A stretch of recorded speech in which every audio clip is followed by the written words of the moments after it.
जय हिंद मेरे प्यारे दोस्तों, स्वागत है एक बार फिर से आपके अपने YouTube चैनल स्टडी प्लेटफॉर्म में। दोस्तों आज की इस वीडियो में हम लोग ज्योग्राफी की प्रैक्टिस सेट की सीरीज को आगे बढ़ाते हुए प्रैक्टिस सेट नंबर 3 और 4 को डिस्कस करने वाले हैं। इससे पिछले वाले वीडियो में हम लोगों ने दोस्तों प्रैक्टिस सेट नंबर 1 और 2 को देख लिया है। तो जिन लोगों ने इस वीडियो को जाकर नहीं देखा है तो प्लेलिस्ट बना हुआ है, आप वहां से जाकर इस वीडियो को देख सकते हैं। और किन्हीं को भी अगर बुक परचेज करना हो तो उसका लिंक मैंने डिस्क्रिप्शन बॉक्स में दे दिया है, तो आप वहां से जाकर बुक परचेज कर सकते हैं। ज्योग्राफी का जो बुक है अगर आपको नहीं मिले तो आप कोई भी बुक का जो लिंक मैंने डिस्क्रिप्शन बॉक्स में दिया गया आप वहां से चले जाएं, फिर वहां से बैक जाकर फ्लिपकार्ट में आप सर्च कर लें बिहार स्टेट ज्योग्राफी, तो वहां से आपको ये जो ज्योग्राफी का प्रैक्टिस सेट और प्रीवियस ईयर्स का क्वेश्चन दिया गया वाईसीटी का वो आपको मिल जाएगा।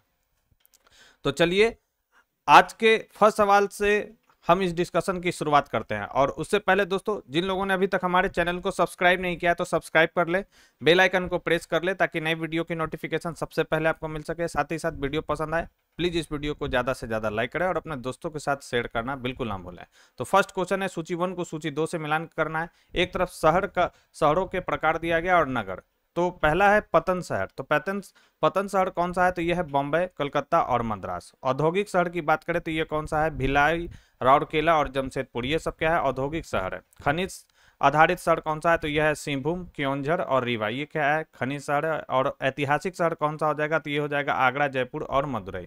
तो अगर हम 1 का देखें तो 1 का क्या हो जाएगा? सी। अब 2 का देखें तो इसका हो जाएगा डी।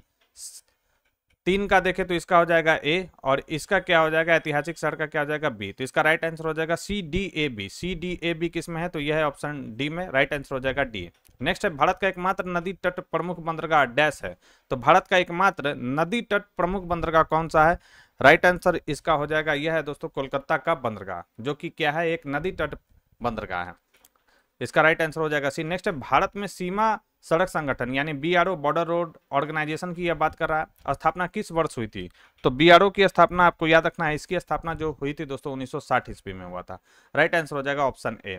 नेक्स्ट है कि नगर को परिभाषित करने में निम्न में से कौन सा तत्व नगण्य है? तो नगर को परिभाषित करने में कौन सा तत्व नगण्य रहता है यहाँ पर? तो याद रखना है क्षेत्रीय विस्तार इसमें नगण्य रहता है। जबकि न्यूनतम जनसंख्या, विशिष्ट क्रियाकलाप और जनसंख्या घनत्व यानी पॉपुलेशन डेंसिटी, ये इसमें जो है दोस्तों ये इसके परिभाषित करने वाले क्या है? तत्व हैं। फिर सूची 1 को सूची 2 से मिलान करना। एक तरफ उद्योग दिया गया और अवस्थिति दिया गया। तो अगर हम बात करें 5 नंबर की, तो आपको ध्यान रखना है 5 नंबर में क्या दोस्तों कि एल्युमिनियम। तो एल्युमिनियम उद्योग आपको कहां पर देखने को मिलेगा? तो ये रेणुकूट में देखने को मिलेगा। तांबा प्रगलन जो उद्योग है ये कहां पर आपको देखने को मिलेगा? तो राजस्थान के खेतरी में देखने को मिलेगा। जस्ता प्रगलन जो उद्योग है उसकी अवस्थिति कहां पर है? तो यह है दोस्तों विशाखापट्टनम में। और रेशम कहां पर है? तो यह है मैसूर में। ए का क्या हो जाएगा? 2 हो जाएगा। बी का क्या हो जाएगा? 4 हो जाएगा। सी का 3 और डी का 1। इस क्वेश्चन का राइट आंसर हो जाएगा 2431। 2431 किस में है? तो 2431 एक ही ऑप्शन में है और वो ऑप्शन क्या है? ऑप्शन ए है। नेक्स्ट क्वेश्चन की बात करें तो नेक्स्ट हमारा क्वेश्चन है कि कौन सा लौह और इस्पात संयंत्र जर्मन सहयोग से स्थापित किया गया था? तो जर्मनी के सहयोग से कौन सा लौह और इस्पात संयंत्र स्थापित किया गया है? तो याद रखना है HSL। ठीक है, यानी राउरकेला लौह इस्पात संयंत्र जर्मन के सहयोग से जो है स्थापित किया गया है। और ये कहां पर है? तो राउरकेला है जो दोस्तों ये उड़ीसा राज्य में। नेक्स्ट है, निम्नलिखित में से कौन भारतीय मूल की फसल नहीं है? तो भारतीय मूल की फसल कौन सा नहीं है? तो मक्का जो है भारतीय मूल की फसल नहीं है दोस्तों। यह मक्का कहां से आया था? तो यह मध्य अमेरिकी फसल है। कहां का है ये? तो ये मध्य अमेरिकी ये फसल है। ठीक है, याद रखेंगे। राइट आंसर हो जाएगा सी। नेक्स्ट है, भारत का विपुल दुग्ध उत्पादक राज्य कौन सा है? तो भारत का विपुल जो दुग्ध उत्पादक राज्य है वो कौन सा है? तो यह है दोस्तों उत्तर प्रदेश है। उत्तर प्रदेश नंबर 1 पे है। दूसरे नंबर पर कौन सा है? तो दूसरे नंबर पर है राजस्थान। तीसरे नंबर पर है मध्य प्रदेश और चौथे नंबर पर कौन है दोस्तों? गुजरात है। नेक्स्ट हमारा सवाल है, निम्नलिखित में से किसका सुमेल नहीं है? किसका सुमेल नहीं है ये आपसे सवाल पूछा जा रहा है। तो कोहरा यहाँ पर जो हो जाएगा ये यहाँ पर गलत दिया गया है, यानी राइट आंसर तो यही हो जाएगा। इसका कितना होना चाहिए? 3 होना चाहिए।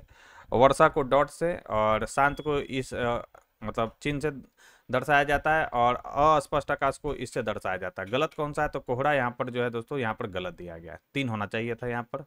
नेक्स्ट है, कोपेन के जलवायु वर्गीकरण के अनुसार AMW जलवायु कहाँ पाई जाती है? तो जो डब्ल्यू जलवायु है वो कहाँ पर देखने को आपको मिलेगा, तो यह गोवा में आपको देखने को मिलेगा। राइट आंसर हो जाएगा ऑप्शन बी। पूरा डिटेल पीडीएफ में मिल जाएगा, आपको टेंशन नहीं लेना है, आप वहाँ से जाकर इसका पूरा डिटेल देख सकते हैं। नेक्स्ट, निम्न में से किसे वैश्विक विरासत का वन माना जाता है? तो वैश्विक विरासत का जो वन है दोस्तों किसे माना जाता है, तो यह माना जाता है पश्चिम बंगाल में जो सुंदर वन है उसे वैश्विक विरासत का जो है दोस्तों वन माना जाता है।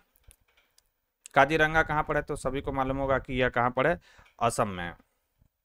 ठीक है, नेक्स्ट है हमारा कि निम्नलिखित में से कौन सा हॉट स्पॉट पश्चिमी घाट में स्थित नहीं है? तो कौन सा हॉट स्पॉट जो है पश्चिमी घाट में स्थित नहीं है? राइट आंसर हो जाएगा सुंदरवन जो है वो पश्चिमी घाट में स्थित नहीं है दोस्तों, यह पश्चिम बंगाल में स्थित है सुंदरवन, अभी हम लोगों ने देखा है। नेक्स्ट है निम्न में से किस जलवायु में पॉटजोल का निर्माण होता है? तो किस जलवायु में पॉटजोल का निर्माण होता है? पॉटजोल क्या है, तो पॉटजोल एक प्रकार की मृदा है यानी मिट्टी है, और यह जो देखने को आपको मिलेगा वो आर्द्र शीतोष्ण जलवायु में देखने को मिलेगा दोस्तों। राइट आंसर हो जाएगा 13 का बी। नेक्स्ट है जलोढ़ मृदा मुक्त निम्नलिखित में से किस क्षेत्र में पाई जाती है? तो जलोढ़ मृदा मुक्त सिंधु गंगा ब्रह्मपुत्र के मैदान में देखने को मिलेगा जलोढ़ मृदा। दो प्रकार का आता है, एक पुरानी और एक नई। पुरानी को क्या कहा जाता है, बंगड़, और नई को क्या कहा जाता है, खादर कहा जाता है दोस्तों।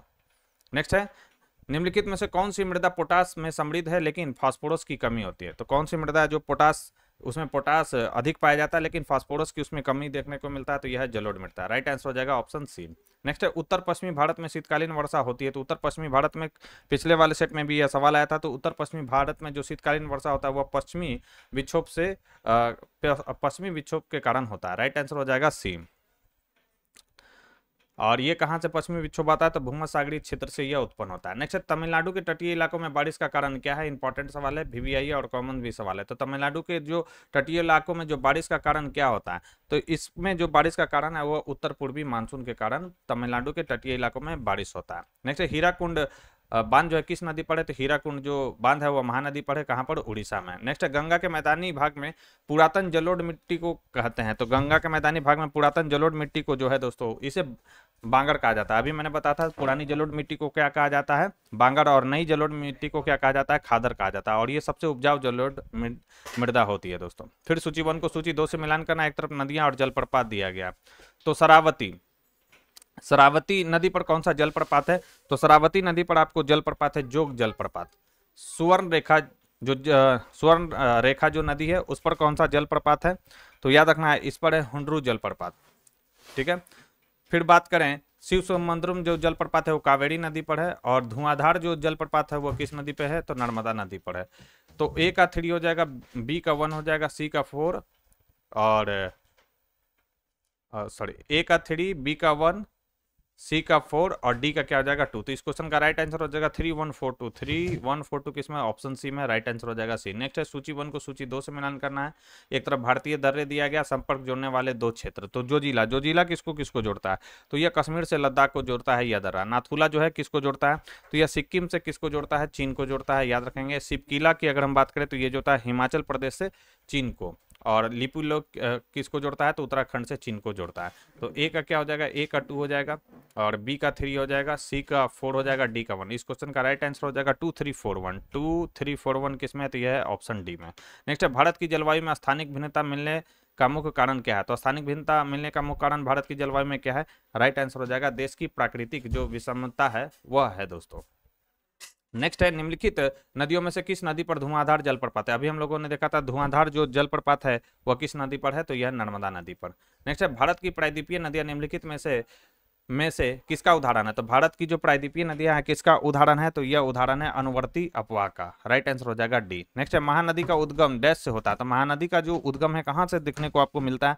तो यह महानदी का जो उद्गम होता है वह छत्तीसगढ़ के रायपुर जिले से इसका जो होता है दोस्तों उद्गम होता है। तो छत्तीसगढ़ में रायपुर के समीप सिहावा, याद रखना है कहां से? तो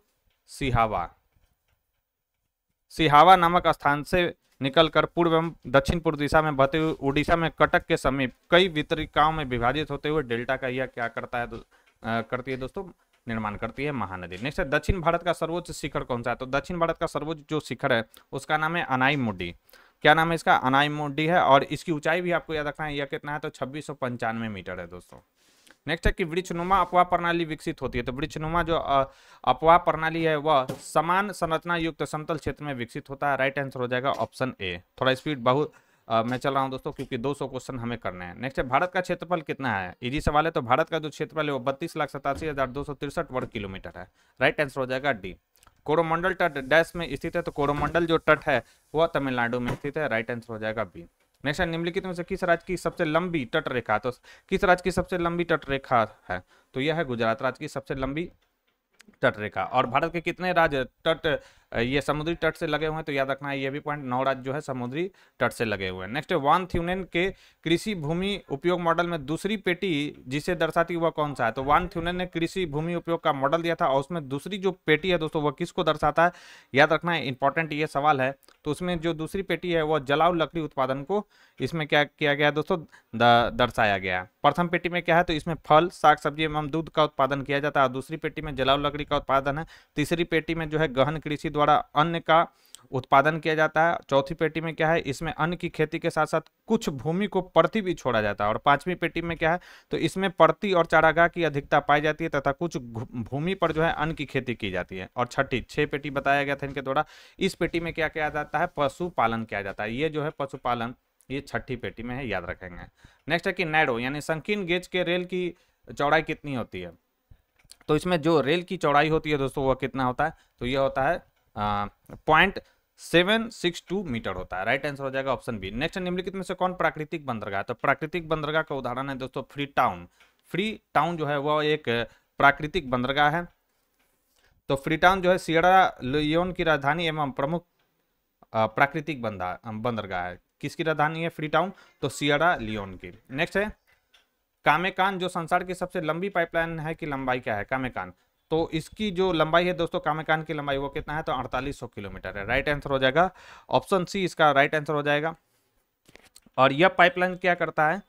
तो यह पाइपलाइन जो है पूर्व सोवियत संघ रूस में स्थित है तथा इसके मध्य वोल्गा और यूराल क्षेत्र, यूराल तेल क्षेत्रों में पूर्वी यूरोप के देशों तक खनिज तेल पहुंचाया जाता है दोस्तों। नेक्स्ट हमारा सवाल है 35 नंबर, मैग्नीज का सबसे बड़ा उत्पादक देश कौन है? तो मैग्नीज का सबसे बड़ा उत्पादक देश है दोस्तों दक्षिण अफ्रीका। दक्षिण अफ्रीका जो है मैग्नीज का सबसे बड़ा उत्पादक देश है। इसके पश्चात कौन सा है? तो इसके पश्चात है गैबोन। कौन सा है? तो यह है उसके बाद गैबोन। 36 नंबर क्वेश्चन है कि हीरे का मौलिक रूप क्या है? तो हीरे का जो मौलिक रूप है दोस्तों वह है कौन सा? कोयला। नेक्स्ट है, निम्नलिखित में से विश्व के किस भाग में कठोर वसंतकालीन गेहूं बोया जाता है? तो कठोर वसंतकालीन जो गेहूं है वह कहां पर बोया जाता है? विश्व के किस भाग में? तो यह बोया जाता है कनाडा और उत्तरी अमेरिका में। राइट आंसर हो जाएगा बी। नेक्स्ट, निम्नलिखित देशों में से कौन एक रबर का प्रमुख उत्पादक नहीं है? तो रबर का एक प्रमुख उत्पादक कौन सा नहीं? तो ब्राजील, यह रबर का प्रमुख उत्पादक नहीं है। जबकि थाईलैंड, इंडोनेशिया और मलेशिया ये रबर के प्रमुख उत्पादक देश हैं।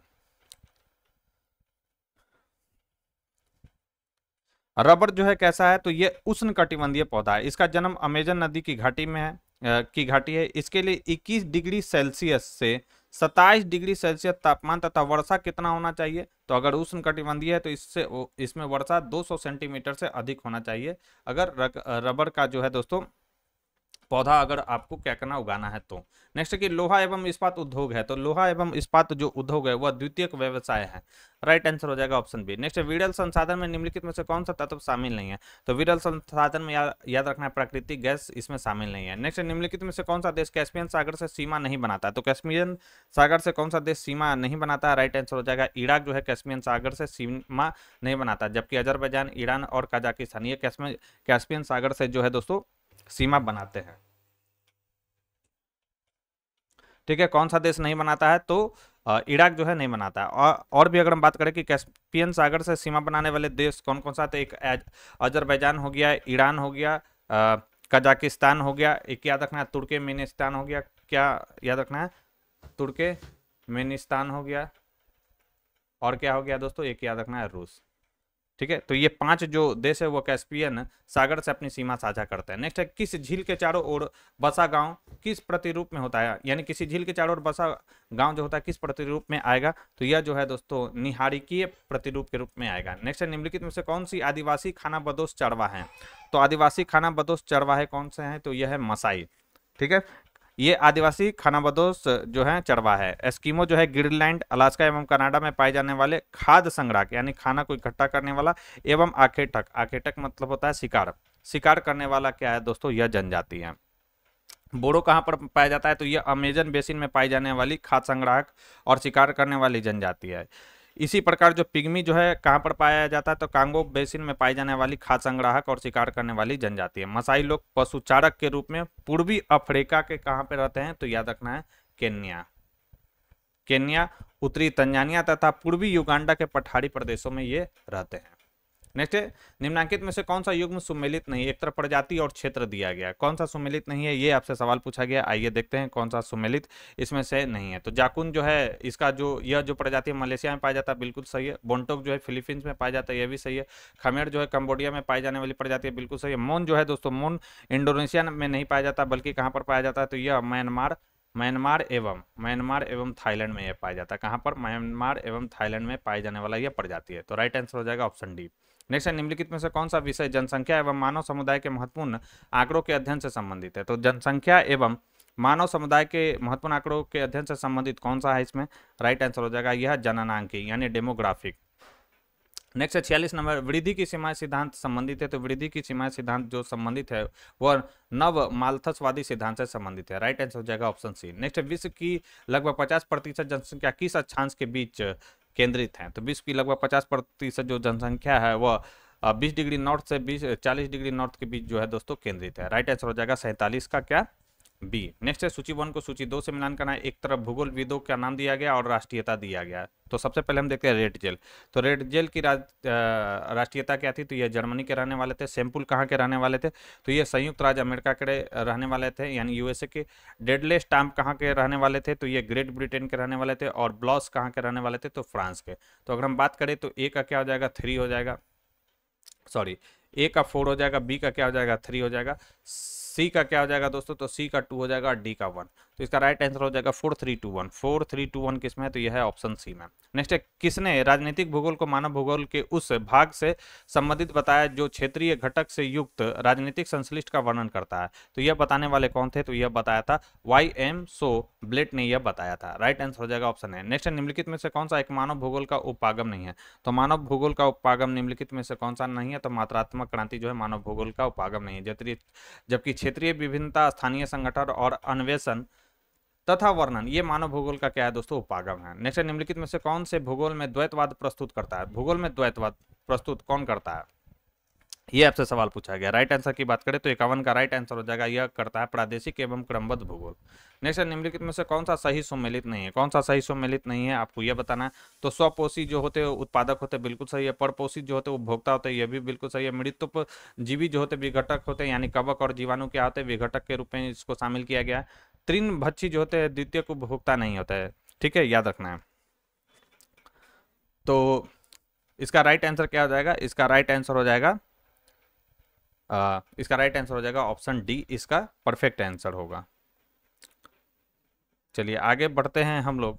नेक्स्ट है पारिस्थितिकी तंत्र शब्दावली का प्रयोग किसके द्वारा किया गया था। सभी को मालूम होगा, कई बार मैंने ये बता भी रखा है कि पारिस्थितिकी जो तंत्र है उसका जो इस शब्दावली का प्रयोग किसके द्वारा प्रस्तावित किया गया था। तो एजी टंसले के द्वारा जो है दोस्तों इसे प्रतिपादित किया गया था। कब, 1935 में। राइट आंसर हो जाएगा बी। नेक्स्ट है, ज्वार भाटा की उत्पत्ति के निम्न सिद्धांतों में से किसे दोलन सिद्धांत भी कहा जाता है। तो ज्वार भाटा की उत्पत्ति के निम्न सिद्धांतों में से किसे दोलन सिद्धांत कहा जाता है। राइट आंसर की बात करें तो इसका राइट आंसर हो जाएगा स्थावर तरंग सिद्धांत को। राइट आंसर होगा ऑप्शन बी। नेक्स्ट है, निम्नलिखित में से कौन सुमेलित नहीं है। एक तरफ समुद्री धारा और प्रवाही क्षेत्र, कौन सा सुमेलित नहीं है, याद रखना है। कनाडी जो धारा है वह उत्तरी अफ्रीका के पश्चिमी तट में यह बहा करती है, बिल्कुल सही है। फॉकलैंड की जो धारा है दक्षिण अफ्रीका के पूर्वी तट में यह बहा करती है, बिल्कुल सही। लेब्राडोर जो धारा है यह एक ठंडी जल धारा है। न्यू फाउंडलैंड के तटीय भागों में यह धारा बहती है, यह भी सही है। वेनेजुएला की जो धारा है दक्षिण अफ्रीका के पूर्वी तट में यह जो है दोस्तों नहीं बहती है। वेनेजुएला की जो धारा है दक्षिण अफ्रीका के पूर्वी तट से प्रवाहित न होकर दक्षिण अफ्रीका के पश्चिमी तट, याद रखना है, यह पूर्वी तट नहीं होगा बल्कि क्या हो जाएगा, पश्चिमी तट से यह प्रवाहित होता है। तो यही हमारा क्या है, गलत है। नेक्स्ट है, निम्नलिखित में से कौन सा युग्म सही नहीं। एक तरफ गर्त और महासागर दिया गया, तो मेरियाना गर्त जो है प्रशांत महासागर में, बिल्कुल ये सही दिया गया है। फिर अगर हम बात करें रोमांस रोमांस जो है कहाँ पर है, तो ये अटलांटिक महासागर में, यह भी बिल्कुल सही है। सुंडा जो गर्त है वह हिंद महासागर में, यह भी बिल्कुल सही है। एल्यूसियन जो गर्त है वह हिंद महासागर में नहीं बल्कि कहाँ पर है दोस्तों, तो ये प्रशांत महासागर में। कहाँ पर है, प्रशांत महासागर में, तो यही हमारा गलत है। नेक्स्ट है कि प्रवाल भित्तियों की उत्पत्ति से संबंधित सिद्धांतों में कौन सा सही नहीं है। ठीक है, प्रवाल भित्तियों से संबंधित सिद्धांतों में कौन सा सही नहीं है, तो याद रखना इसमें से कौन सा सही नहीं है, तो डेविस का अपर्दन चक्र सिद्धांत, यह जो है सिद्धांत इसमें गलत दिया गया है। डार्विन का अवतलन सिद्धांत इसमें है, मर्रे का स्थिर स्थल सिद्धांत भी इसमें शामिल है, डेली का हिमानी नियंत्रण सिद्धांत भी इसमें शामिल है। कौन नहीं शामिल है, तो डेविस का अपर्दन चक्र सिद्धांत इसमें शामिल नहीं। नेक्स्ट है जलवायु वनस्पति का सही मापदंड है, किसने कहा। जलवायु वनस्पति का सही मापदंड है, यह बताने वाले कौन थे, तो यह बताने वाले थे दोस्तों, याद रखना कोपेन थे। राइट आंसर हो जाएगा सी। नेक्स्ट है निम्नलिखित में से कौन सी जलवायु सम्मिलित नहीं है। कौन सा जलवायु सम्मिलित नहीं है, यह आपसे सवाल पूछा गया। तो उष्णाद्र जलवायु जाड़े में देखने को मिलता है, बिल्कुल सही है। भूमध्य सागरीय जो जलवायु ट्यूनीशिया में देखने को मिलता है, सही है। मानसूनी जो जलवायु थाईलैंड में देखने को मिलता है, यह भी बिल्कुल सही है। शीतोष्ण यानी शीत प्लस उष्ण अनुसमुद्री जलवायु जो है स्वीडन में आपको देखने को मिलता है, यह जो है गलत है।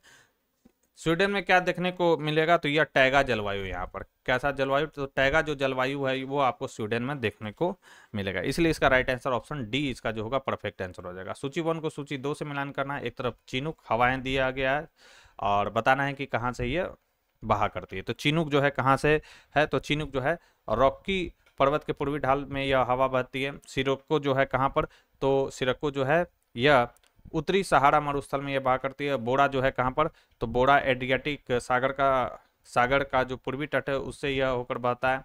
फॉन जो है स्विट्जरलैंड, ये हो जाएगा। तो ए का 2, बी का 1, सी का 3 और डी का 4। राइट आंसर हो जाएगा 2 1 3 4। 2 1 3 4 किस में है, तो यह है ऑप्शन ए में। राइट आंसर हो जाएगा ऑप्शन ए। और ये सब जो है VVI क्वेश्चन है दोस्तों, कॉमन भी क्वेश्चन है। नेक्स्ट है कि ये बहुत बड़ा क्वेश्चन है। यदि बाहरी वायुमंडल में पहुंचने वाली सौर विकिरण की 200 इकाइयों में से 4 इकाइयां पृथ्वी के एल्बिडो द्वारा परावर्तित की जाती है, कॉमा क्या दिया गया कि 38 इकाइयां वायुमंडल के भीतर अवशोषित की जाती हैं, 38 इकाइयां प्रत्यक्ष विकिरण के रूप में प्राप्त की जाती है, 46 इकाइयां विस्तृत विकिरण के रूप में प्राप्त की जाती है तथा 10 इकाइयां फैले हुए विकिरण के रूप में प्राप्त की जाती है, तो प्रभावी सौर विकिरण की कितनी इकाइयां वास्तविक रूप से वायुमंडल तथा पृथ्वी की भूमि समुद्र सतह द्वारा अवशोषित की गई है। 61 का राइट आंसर हो जाएगा। 61 का राइट आंसर हो जाएगा 132 इकाइयां। पूरा कैलकुलेशन इसमें दिया गया है, कैसे कैसे हुआ आप उसे देख लेंगे PDF में। विली विली कहाँ क्या है, तो विली विली क्या है सभी को मालूम होगा। विली विली जो है एक उष्णकटिबंधीय जो है दोस्तों चक्रवात है विली विली।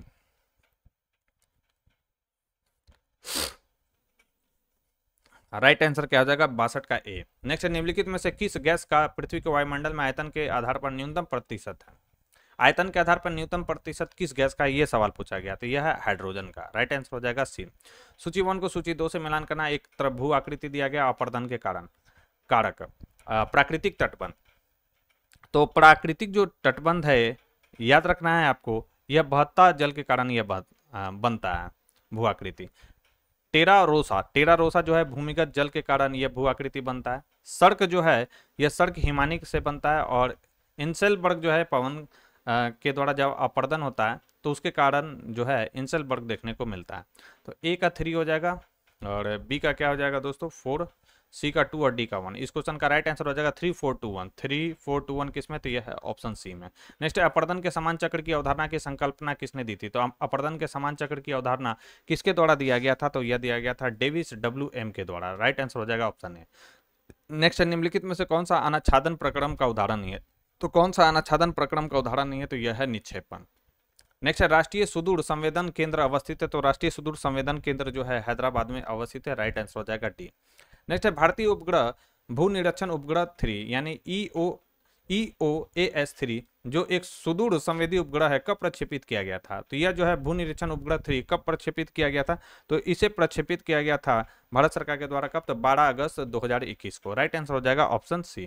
नेक्स्ट है कि हीदर ग्राफ संबंध को प्रदर्शित करता है। तो हीदर ग्राफ जो है किसको जो है दोस्तों प्रदर्शित करता है। तो यह तापमान और वर्षा के बीच के संबंध को हीदर ग्राफ से दर्शाया जाता है। नेक्स्ट है 141 डिग्री पश्चिमी देशांतर सीमा बनाती है। तो 141 डिग्री जो पश्चिमी देशांतर सीमा बनाती है किसके किसके बीच, तो याद रखना है अलास्का कनाडा के मध्य यह सीमा बनाती है। राइट आंसर हो जाएगा 70 का डी। नेक्स्ट है कि भू अभिनीति को चारों ओर से घेरने वाले दृढ़ भूखंड को कोबर द्वारा क्या नाम दिया गया है। अच्छा सवाल है, 71 का राइट आंसर हो जाएगा। इसे इन्होंने क्रेटोजेन कहा था और ये मैंने आपको वीवीआई भी लगाया था, याद कीजिए। नेक्स्ट है कि रिक्टर पैमाना भूकंप की तीव्रता को मापने का सबसे सामान्य पैमाना है। इसमें प्रत्येक बिंदु किसका प्रतिनिधित्व करता है, तो इसमें जो प्रत्येक बिंदु है दोस्तों किसका प्रतिनिधित्व करता है, तो याद रखना है यह प्रतिनिधित्व करता है मापे गए विस्तार में 10 गुना बढ़ोतरी का यह प्रतिनिधित्व करता है। नेक्स्ट है निम्नलिखित में से कौन सी गैस ज्वालामुखी उद्गार के दौरान प्रतिशत में अधिकतम मात्रा में निकलती है। तो ज्वालामुखी जब उद्गार होता है तो कौन सी गैस जो है अधिकतम मात्रा में निकलती है, 73 का राइट आंसर हो जाएगा जलवाष्प। नेक्स्ट है कि नेशनल जियोग्राफिक सोसाइटी के अनुसार मेंटल की मोटाई कितनी है, तो नेशनल जियोग्राफिक सोसाइटी के अनुसार मेंटल की जो मोटाई है दोस्तों वह है 2900 किलोमीटर। राइट आंसर हो जाएगा ऑप्शन ए। नेक्स्ट है कि पृथ्वी की अपने अक्ष में सूर्य से निकटतम दूरी को क्या कहा जाता है। सूर्य से जब निकटतम दूरी रहता है तो यह क्या कहलाता है, तो यह कहलाता है उपसौर। क्या कहलाता है, उपसौर। और जब अधिकतम दूरी होता है तो यह कहलाता है अपसौर। इंग्लिश में बोलते हैं पेरीहिलियन और अपसौर को बोलते हैं एपीहिलियन कहा जाता है। ठीक है, 75 का राइट आंसर बी हो जाएगा।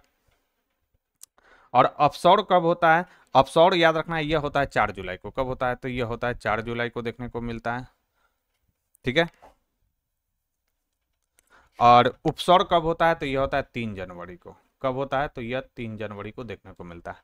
नेक्स्ट है पृथ्वी के भूगर्भीय इतिहास के युग में डायनासोर अपने सबसे बड़े आकार तक पहुंचे थे, तो कब, तो यह पहुंचे थे जुरासिक युग में। नेक्स्ट निम्नलिखित में से सौर परिवार के पिंडों के बढ़ते घनत्व के अनुसार कौन सा सही क्रम है। घनत्व से यह सवाल पूछा गया, बहुत ही इंपॉर्टेंट सवाल है ये, इसको वीवीआई कर लीजिए। तो घनत्व से रिलेटेड सवाल है, तो कौन सा इसमें है, तो बढ़ते क्रम में। तो बढ़ते क्रम में क्या होता है, बढ़ते घनत्व में सबसे कम किसका हो जाएगा, तो सबसे कम हो जाएगा दोस्तों 77 की बात करें तो सबसे कम हो जाएगा बृहस्पति का, और उसके बाद बृहस्पति से ज्यादा होगा मंगल का, मंगल से ज्यादा बुध का, और सबसे ज्यादा घनत्व किसका होता है, तो याद रखना है पूरे 8 ग्रहों में जो है दोस्तों सबसे ज्यादा जो घनत्व होता है वह किसका होता है, तो वह होता है पृथ्वी का। ठीक है, याद रखेंगे। राइट आंसर हो जाएगा ऑप्शन बी। और सबसे कम घनत्व किसका होता है, शनि का होता है, याद रखेंगे। सबसे ज्यादा पृथ्वी और सबसे कम किसका, शनि का। नेक्स्ट है कि बिहार आर्थिक सर्वेक्षण पहली बार किस वित्तीय वर्ष के लिए प्रकाशित किया गया था। तो बिहार में आर्थिक सर्वेक्षण जो है पहली बार कब प्रस्तुत किया गया था, ये सवाल है, तो 2006-7 में। नेक्स्ट राष्ट्रीय उद्यान जो भारत एवं नेपाल की सीमा पर गंडक नदी के तट पर स्थित है वह कौन सा है, तो यह जो है कौन सा है, तो वाल्मीकि नेशनल पार्क है। कहाँ पर है, तो वेस्ट चंपारण में है। नेक्स्ट है कि भारतीय जनगणना 2011 के अनुसार बिहार राज्य में लिंगानुपात क्या, तो बिहार का जो बिहार राज्य का लिंगानुपात कितना है इसमें, तो लिंगानुपात आपको याद रखना है यह कितना है, तो 918 है। अगर बात करें कि जनसंख्या घनत्व कितना है, तो 1106 है। पूरे राज्य में सबसे ज्यादा जनसंख्या घनत्व बिहार राज्य का है, सबसे कम कहाँ का है, तो अरुणाचल प्रदेश का। नेक्स्ट है पूर्वी मध्य रेलवे क्षेत्र का मुख्यालय कहाँ पर है, तो पूर्वी मध्य रेलवे क्षेत्र का मुख्यालय कहाँ पर है, हाजीपुर में। बिहार में तेल शोधक कारखाना कहाँ पर है, तो यह बरौनी में है, याद रखना है। कहाँ पर है, बरौनी में जो है तेल शोधक कारखाना आपको देखने को मिलता है। बिहार की प्रमुख मुख्य खाद्यान्न फसलें कौन सी है, तो बिहार की मुख्य खाद्यान्न फसलें हैं चावल, गेहूं और मक्का है। नेक्स्ट की सारण सिंचाई नहर निकलती है, तो सारण जो सिंचाई नहर निकलती है दोस्तों वह कहाँ से निकलता है, तो गंडक से निकलता है। नेक्स्ट बिहार में बहने वाली 4 नदियों में किसका उद्गम अमरकंटक से है, तो सोन नदी का जो उद्गम है अमरकंटक से, और अमरकंटक से एक और नदी निकलता है, कौन सा, तो नर्मदा नदी। तो ये भी याद रखना है।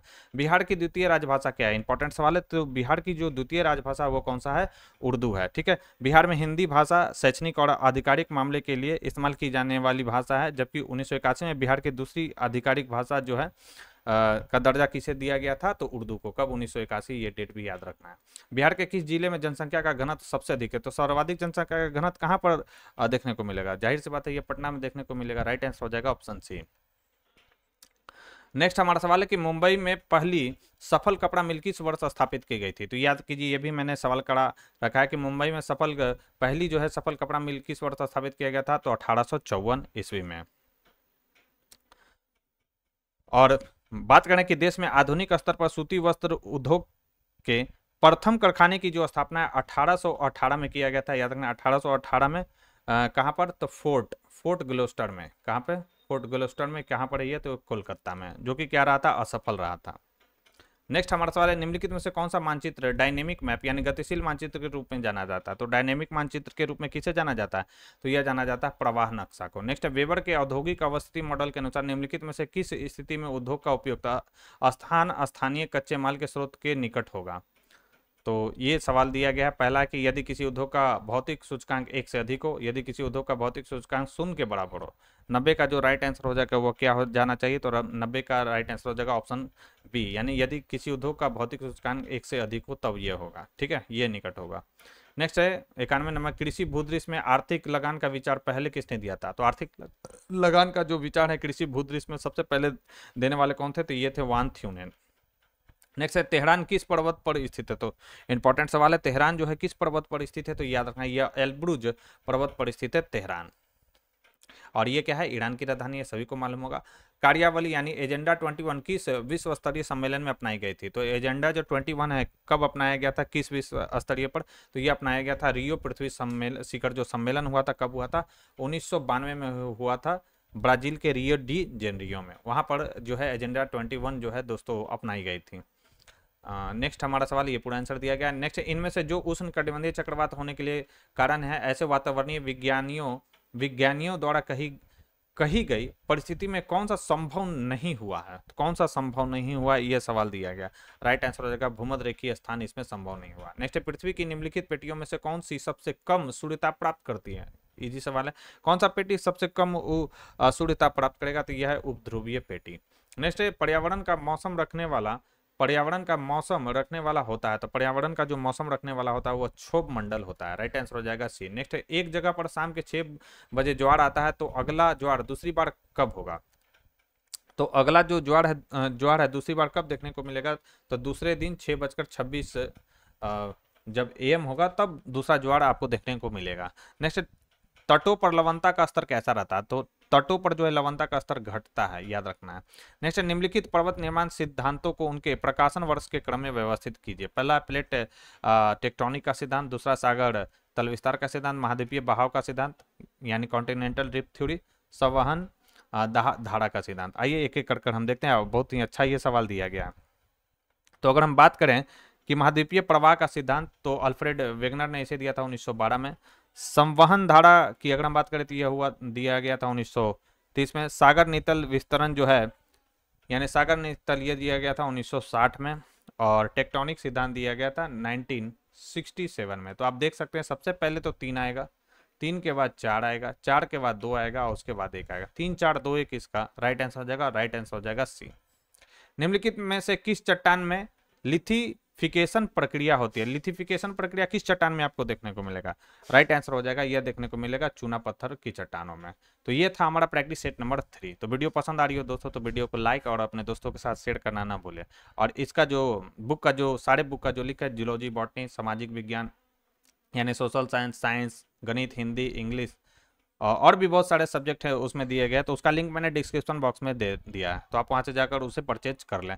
इस ज्योग्राफी का बुक मान लेते मेरे लिंक से नहीं मिलता तो बैक जाकर आप सर्च कर लेंगे स्टेट ज्योग्राफी, तो आपको ये जो बुक है दोस्तों आपको मिल जाएगा। तो हम बढ़ते हैं अपने नेक्स्ट सेट की ओर, जो कि हमारा है सेट नंबर 4। ये पूरा डिटेल आप देख सकते हैं, इसका पूरा डिटेल यहाँ पर दिया गया, अच्छे से आप देख लेंगे इसको।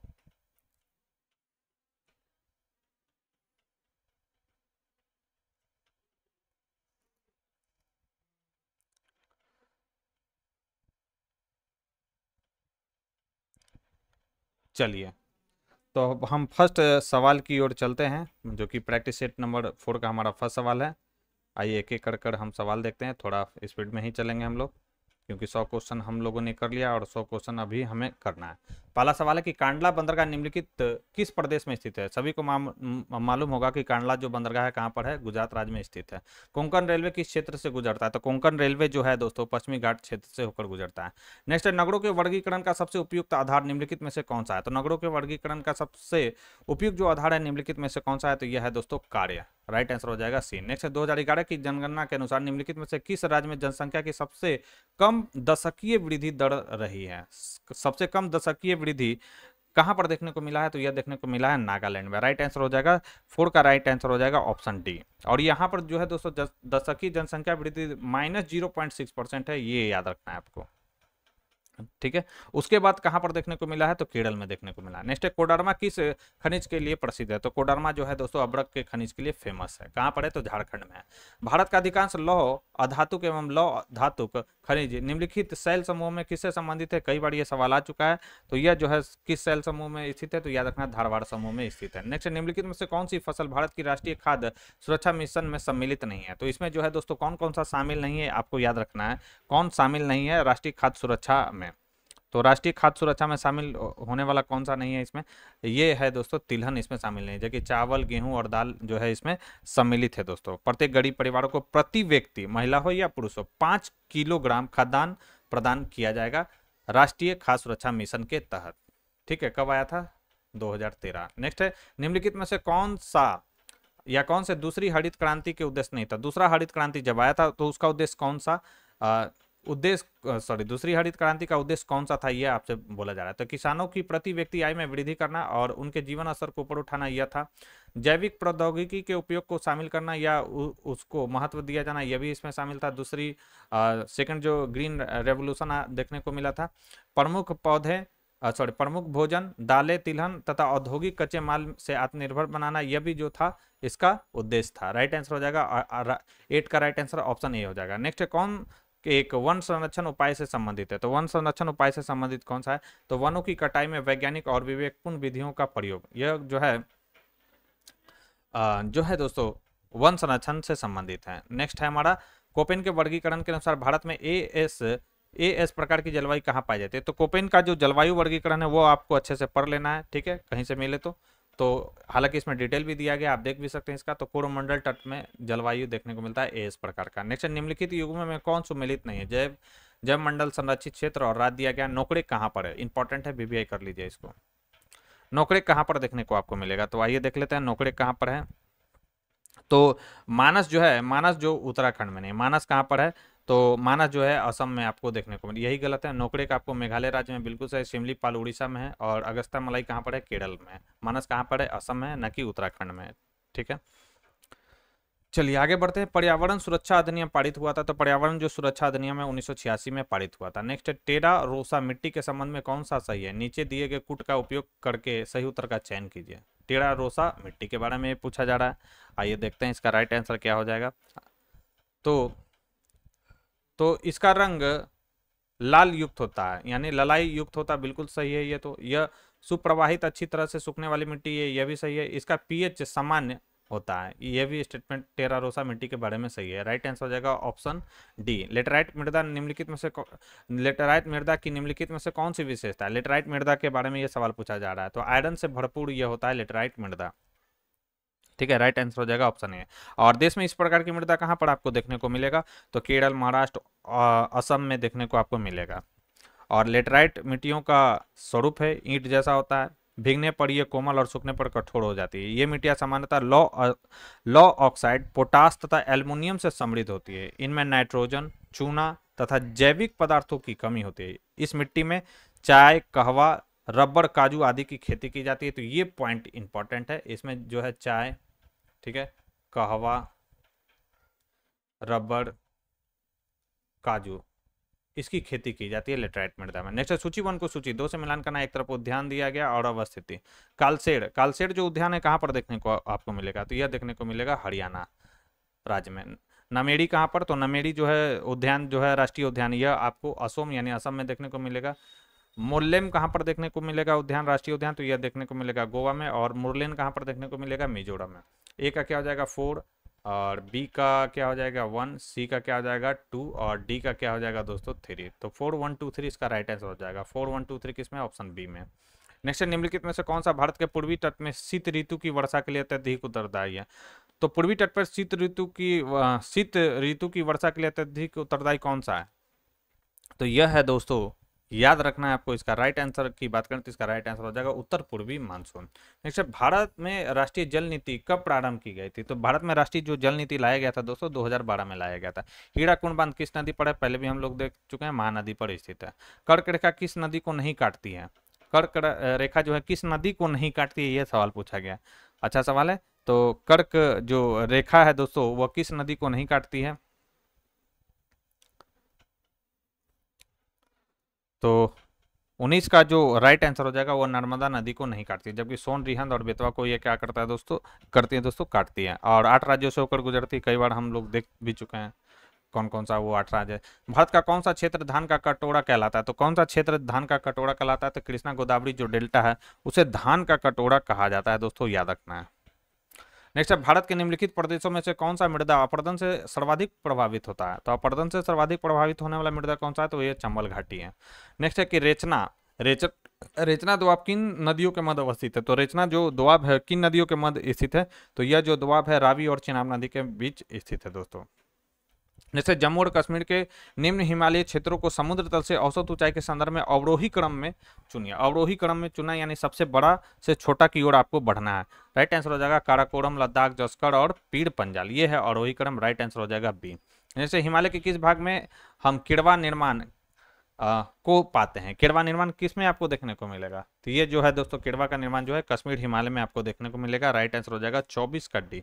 और इसमें जो है जाफरान की खेती की जाती है, याद रखना है।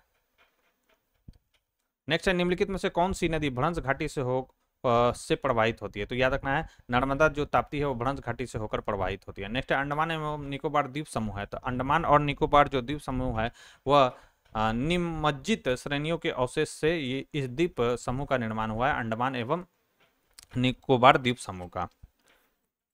ठीक है।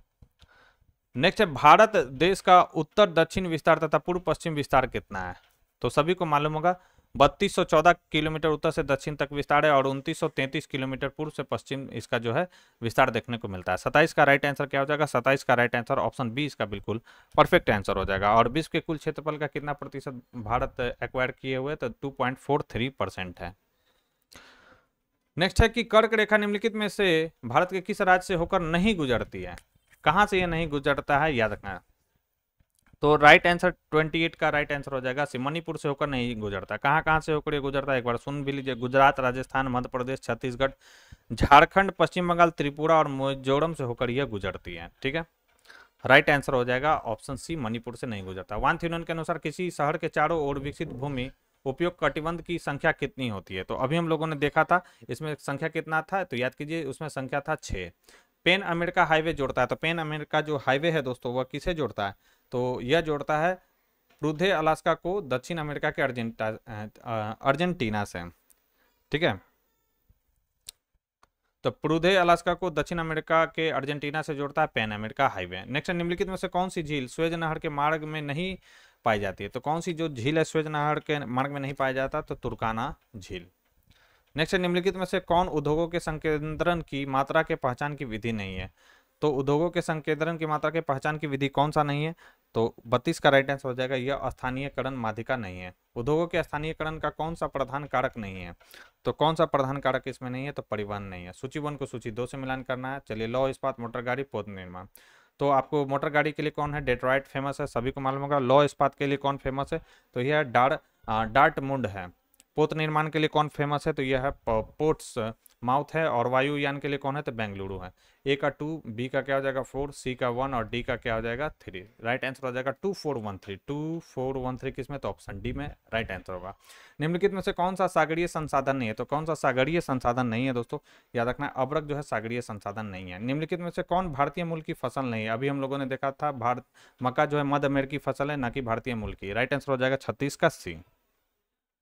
37 है, भूमध्य सागरीय क्षेत्र किसके लिए प्रसिद्ध है, तो भूमध्य सागरीय जो क्षेत्र है दोस्तों याद रखना है वो खट्टे फल यानी नींबू की खेती के लिए जो है साइट्रस जो फ्रूट होता है उसके लिए ये फेमस है। नेक्स्ट है, सूची 1 को सूची 2 से मिलान करना है। महाद्वीप एक तरफ और शीतोष्ण घास स्थल के नाम यहाँ पर दिया गया है कि ये जो घास स्थल है वह किस महाद्वीप में देखने को मिल रहा है, तो वेल्ड जो है दक्षिण अफ्रीका में देखने को मिलेगा। डाउन्स जो है दोस्तों आपको डाउन्स लैंड जो है ऑस्ट्रेलिया में देखने को आपको मिलेगा।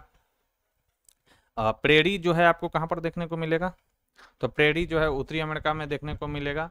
और अफ्रीका सॉरी यहाँ पर मैंने गलत लगा, थोड़ा सुधार कर लीजिए, सॉरी। प्रेरी जो है घास का मैदान ये उत्तरी अमेरिका में देखने को मिलेगा।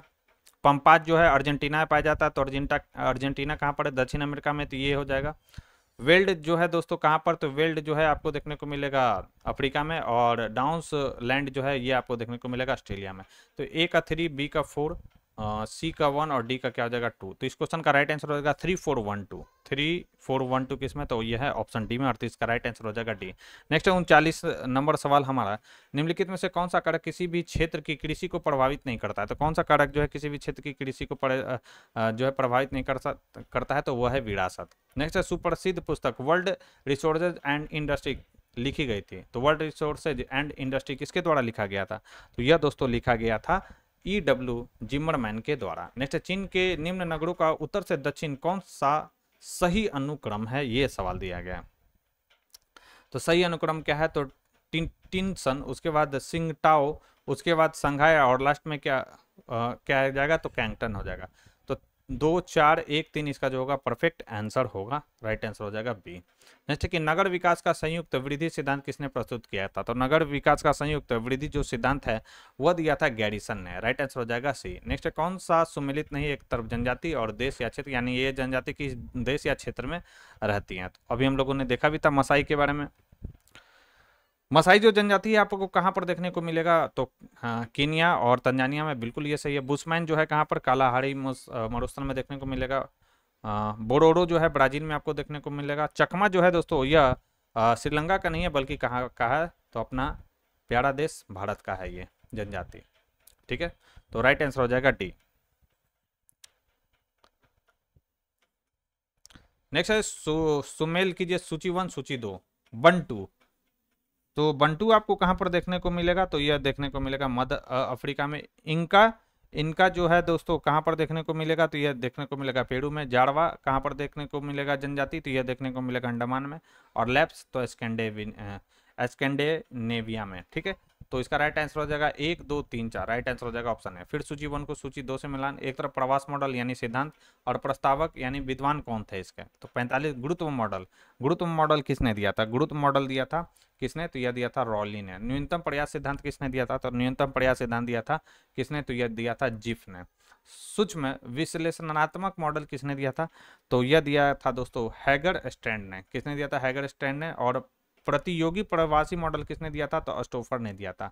तो ए का क्या हो जाएगा 1, बी का 4, सी का 2 और डी का 3। इसका राइट आंसर हो जाएगा 1 4 2 3, 1 4 2 3 किसमें, ऑप्शन बी में। नेक्स्ट निम्नलिखित में से कोई एक का जनसंख्या की प्राकृतिक वृद्धि प्रतिफल है। तो 46 का राइट आंसर क्या हो जाएगा, ये हो जाएगा प्रजननता एवं तथा क्या है दोस्तों, मतरीयता। जनसंख्या की प्राकृतिक वृद्धि का क्या है दोस्तों, प्रतिफल है। निम्नलिखित में से किस महाद्वीप में जनसंख्या वृद्धि सबसे अधिक है, तो जनसंख्या वृद्धि सबसे अधिक किसमें, तो यह है दोस्तों अफ्रीका में, राइट आंसर हो जाएगा सी। नेक्स्ट सूची 1 को सूची 2 से मिलान करना, पुस्तक है और भूगोल वेता। जियोग्राफिया पुस्तक किसके द्वारा लिखा गया, तो स्ट्रैबो के द्वारा लिखा गया। कॉस्मस किसके द्वारा लिखा गया पुस्तक, तो यह लिखा गया अलेक्जेंडर वन हम्बोल्ट के द्वारा। और ये सभी की सभी भी आई है दोस्तों बुक।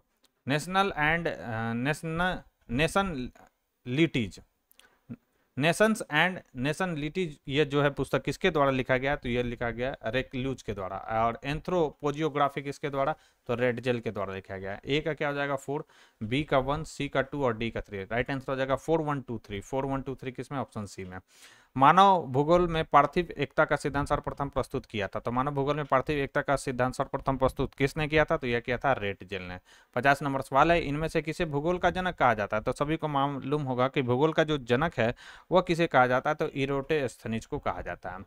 नेक्स्ट निम्नलिखित में से किसने कहा कि वर्तमान भूतकाल की कुंजी है, तो वर्तमान भूतकाल की कुंजी यह कहा था जेम्स हटन ने कहा था, ठीक है। राइट आंसर हो जाएगा सी। दोस्तों वीडियो पसंद आ रही हो, वीडियो का कंटेंट पसंद आ रहा हो, तो प्लीज इस वीडियो को लाइक और शेयर करना ना भूलें।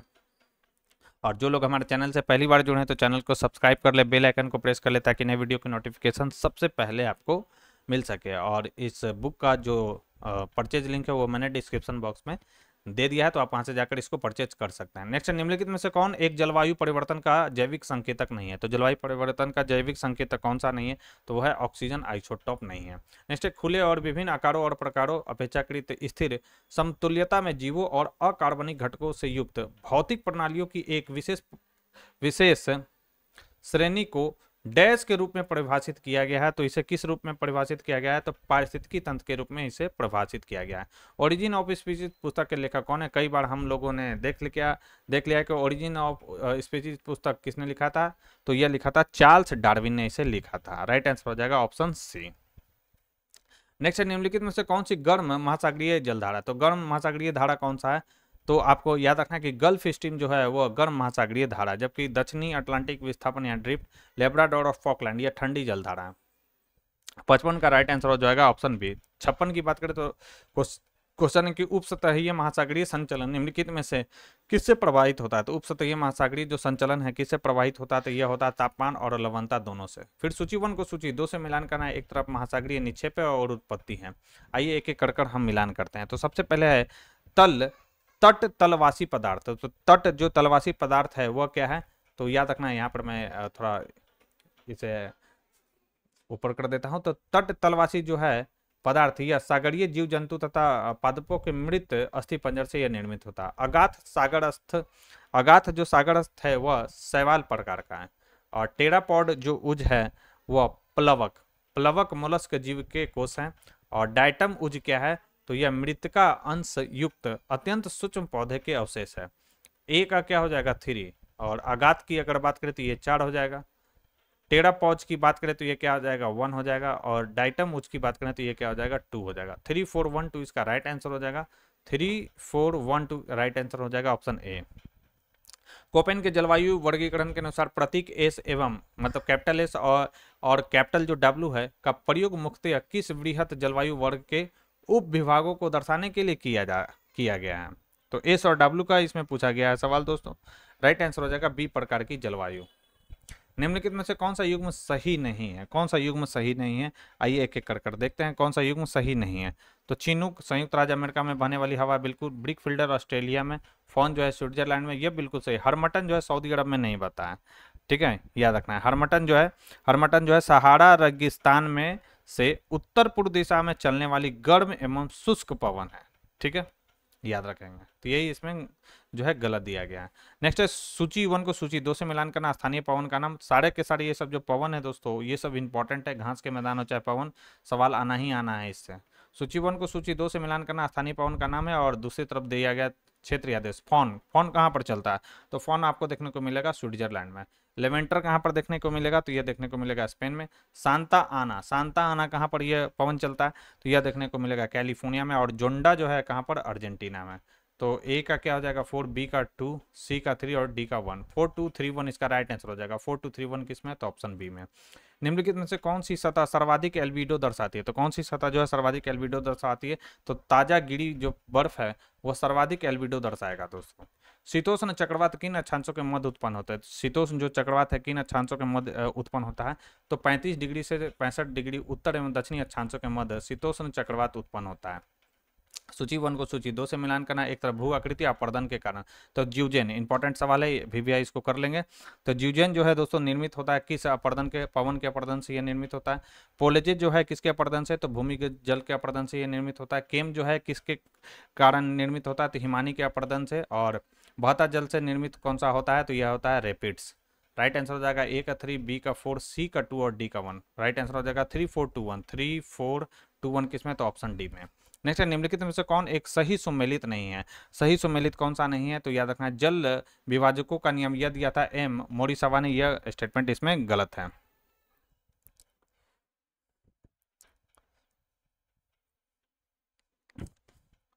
और पेडिप्लेनेशन चक्र यह दिया था एलसी किंग ने। पिडमॉन्ट ट्रेपेन डब्ल्यू पेंक ने। नदी जीवन का पूर्ण चक्र दिया था WM डेविस ने।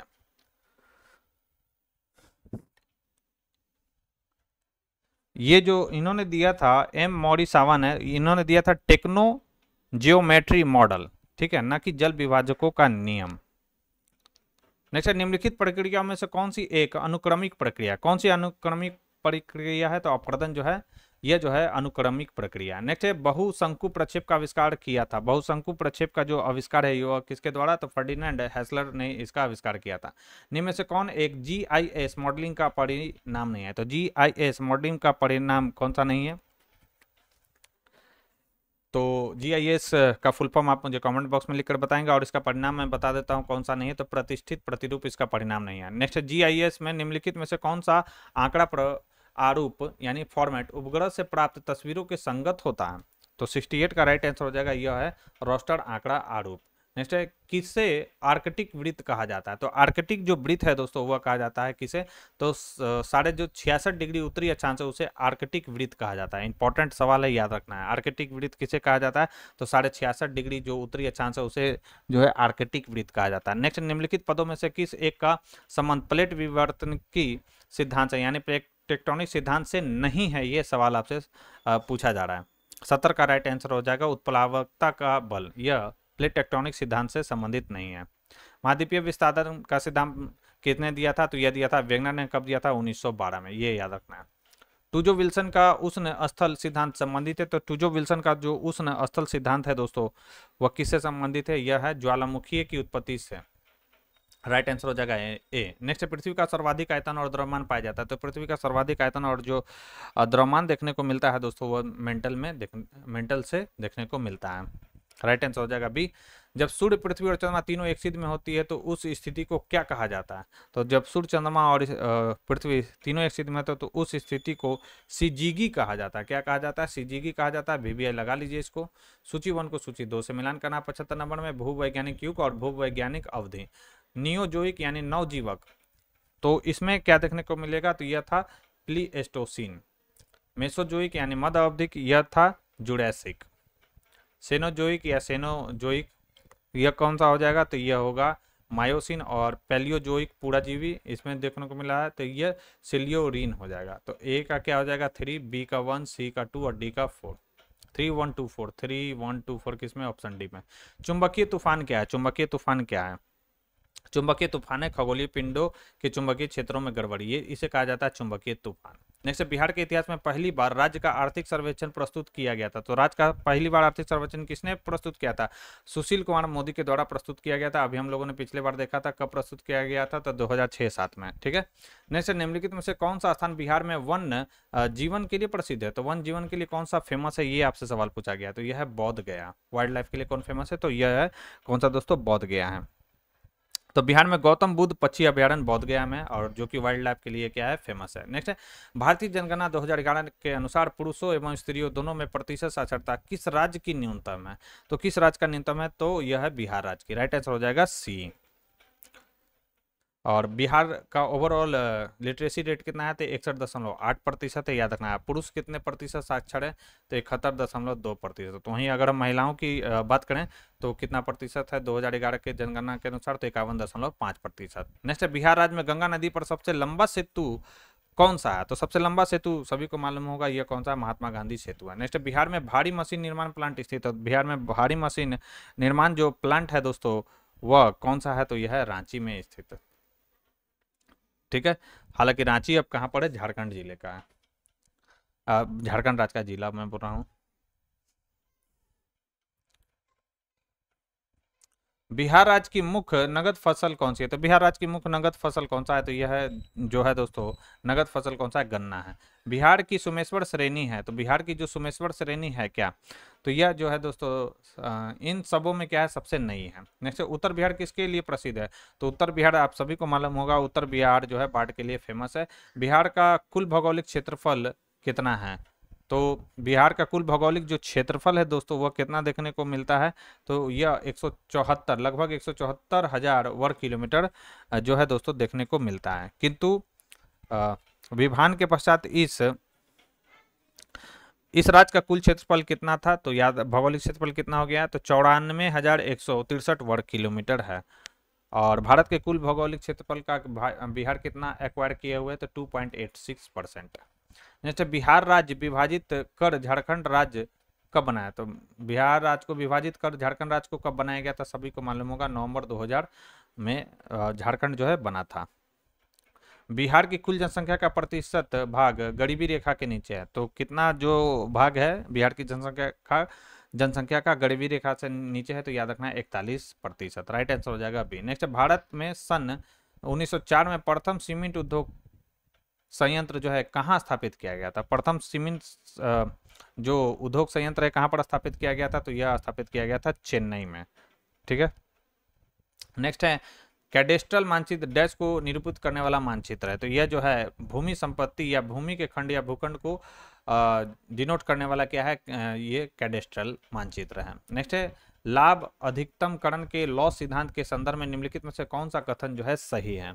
कौन सा स्टेटमेंट इसमें से जो है सही दिया गया है? तो आइए देखते हैं, इसका राइट आंसर हो जाएगा औद्योगिक अवस्थिति एकाधिकारी प्रतियोगिता की स्थितियों द्वारा अभिलक्षित होती है। यह स्टेटमेंट सही है।